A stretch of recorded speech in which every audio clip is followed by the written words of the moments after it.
ದೇಶದಲ್ಲಿ ಕೇಂದ್ರ ಮತ್ತು ರಾಜ್ಯ ಸರ್ಕಾರಗಳ ಹೊಸ ಹಣಕಾಸು ನೀತಿಗಳು ಇಂದಿನಿಂದ ಜಾರಿಗೆ ಬಂದಿದ್ದು, ನಿತ್ಯ ಜೀವನದ ಮೇಲೆ ನೇರ ಪರಿಣಾಮ ಬೀರುವ ಹಲವು ಪ್ರಮುಖ ಬದಲಾವಣೆಗಳು ಜಾರಿಯಾಗಿದೆ.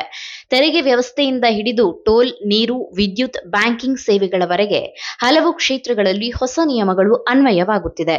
ಹಾಗಾದ್ರೆ ನಿತ್ಯದ ಜೀವನದಲ್ಲಿ ಏನೇನು ಪರಿಣಾಮ ಬೀರಲಿದೆ ಅನ್ನೋದನ್ನ ನೋಡ್ತಾ ಹೋಗೋಣ. 12 ಲಕ್ಷ ರೂಪಾಯಿವರೆಗೆ ಆದಾಯ ತೆರಿಗೆ ಇಲ್ಲ.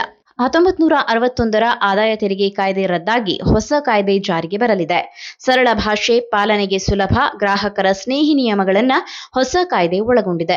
ಹೊಸ ಆದಾಯ ತೆರಿಗೆ ಕಾಯ್ದೆ ಅನ್ವಯ 3 ಲಕ್ಷ ರೂಪಾಯಿವರೆಗೆ ಶೂನ್ಯ, 3ರಿಂದ 7 ಲಕ್ಷಕ್ಕೆ 5%, 7ರಿಂದ 12 ಲಕ್ಷದವರೆಗೆ 10% ತೆರಿಗೆ ವಿಧಿಸಲಾಗುತ್ತದೆ.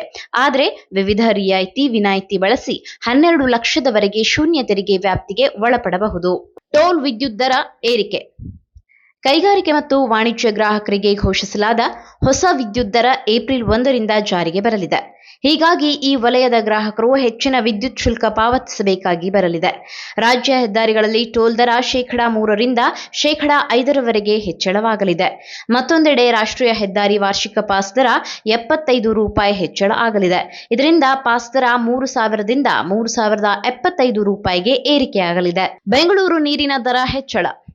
ಬೆಂಗಳೂರು ಜಲಮಂಡಳಿ ನೀರಿನ ದರವನ್ನ 3% ಏರಿಕೆ ಮಾಡುವ ನಿರ್ಧಾರವನ್ನ ಈ ಹಿಂದೆ ಕೈಗೊಂಡಿತ್ತು. ಈ ನಿರ್ಧಾರ ಏಪ್ರಿಲ್ 1ರಿಂದ ಜಾರಿಗೆ ಬರಲಿದೆ. ಕನಿಷ್ಠ 12 ಲಕ್ಷ ಗೃಹ ಮತ್ತು ವಾಣಿಜ್ಯ ಬಳಕೆದಾರರು ಹೆಚ್ಚಿನ ಹೊರೆ ಹೊರಬೇಕಾಗಿ ಬರಲಿದೆ.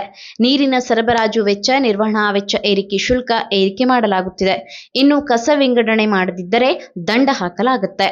ಟೋಲ್ಗಳಲ್ಲಿ ಇನ್ನು ನಗದು ಸ್ವೀಕರಿಸಲ್ಲ.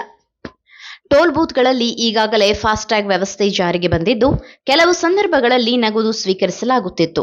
ಆದರೆ ಏಪ್ರಿಲ್ 1ರಿಂದ ದೇಶದ 1,150 ಟೋಲ್ಗಳಲ್ಲಿ ನಗದು ಸ್ವೀಕಾರ ನಿಲ್ಲಲಿದೆ. ಕೇವಲ ಫಾಸ್ಟ್ಯಾಗ್ ಮತ್ತು ಯುಪಿಐ ಮೂಲಕ ಹಣ ಪಾವತಿಸಬಹುದು.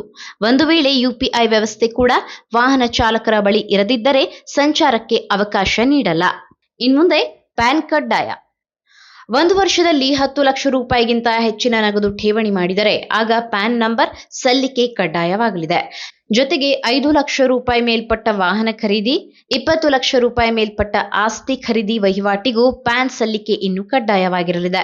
ಈ ಹೊಸ ನಿಯಮವು ಮಧ್ಯಮ ವರ್ಗ ಅಥವಾ ಬಡವರ್ಗದ ಮೇಲೆ ಹೆಚ್ಚು ಪರಿಣಾಮ ಬೀರದಿದ್ದರೂ ಸಿರಿವಂತರ ಮೇಲೆ ಪರಿಣಾಮ ಬೀರಲಿದೆ.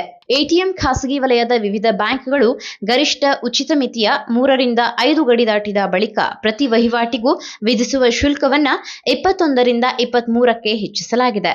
ಯುಪಿಐ ಬಳಸಿ ಎಟಿಎಂಗಳಿಂದ ಹಣ ಹಿಂಪಡೆಯುವುದು ಇನ್ನು ಮಾಸಿಕ ಉಚಿತ ವಿಡ್ರಾವಲ್ ವ್ಯಾಪ್ತಿಗೆ ಒಳಪಡಲಿದೆ. ಹೀಗಾಗಿ ಕಾರ್ಡ್, ಯುಪಿಐ ಬಳಸಿ ಮಾಡುವ 3ರಿಂದ 5ರ ಮಿತಿ ದಾಟಿದರೆ ಪ್ರತಿ ವಹಿವಾಟಿಗೂ 23 ರೂಪಾಯಿ ಶುಲ್ಕ ವಿಧಿಸಲಾಗುವುದು. ಬೆಳ್ಳಿ ಮೇಲೂ ಸಾಲ ಸೌಲಭ್ಯ. ಚಿನ್ನ ಅಡ ಇಟ್ಟು ಸಾಲ ಪಡೆಯುವಂತೆ ಬೆಳ್ಳಿ ಗಟ್ಟಿ, ನಾಣ್ಯ, ಆಭರಣ ಅಡ ಇಟ್ಟು ಸಾಲ ಪಡೆಯುವ ಅವಕಾಶ ಇನ್ನು ಸಿಗಲಿದೆ. ಆದರೆ ಆರಂಭಿಕ ಹಂತಗಳಲ್ಲಿ ಇದು ಆಯ್ದ ಬ್ಯಾಂಕ್ ಮತ್ತು ಬ್ಯಾಂಕೇತರ ಹಣಕಾಸು ಸಂಸ್ಥೆಗಳಿಗೆ ಸೀಮಿತವಾಗಿರಲಿದೆ. ಏನೇ ಆದರೂ ಬೆಳ್ಳಿಯನ್ನ ಅಡ ಇಟ್ಟು ಸಾಲ ಪಡೆಯುವ ಹೊಸ ನಿಯಮ ಏಪ್ರಿಲ್ 1ರಿಂದ ಜಾರಿಯಾಗುವ ಕಾರಣ ಸಾಲ ಬಯಸುವ ಅನೇಕ ಜನರಿಗೆ ನೆರವಾಗಲಿದೆ. ಎಸ್ಟಿಟಿ ಹೆಚ್ಚಿಸಿರುವ ಪರಿಣಾಮ ಆಪ್ಷನ್ ಶುಲ್ಕ 0.1ರಿಂದ 0.15ಕ್ಕೆ, ಫ್ಯೂಚರ್ ಶುಲ್ಕ 0.02ರಿಂದ 0.05ಕ್ಕೆ ಹೆಚ್ಚಳವಾಗಲಿದೆ. ಇದುವರೆಗೆ ಕೇವಲ ಆಧಾರ್ ದೃಢೀಕರಿಸುವ ಮೂಲಕ ಹೊಸ ಪ್ಯಾನ್ ಪಡೆಯಬಹುದಿತ್ತು. ಆದರೆ ಏಪ್ರಿಲ್ 1ರಿಂದ ಹೆಚ್ಚುವರಿ ದಾಖಲೆ ಸಲ್ಲಿಸಬೇಕು.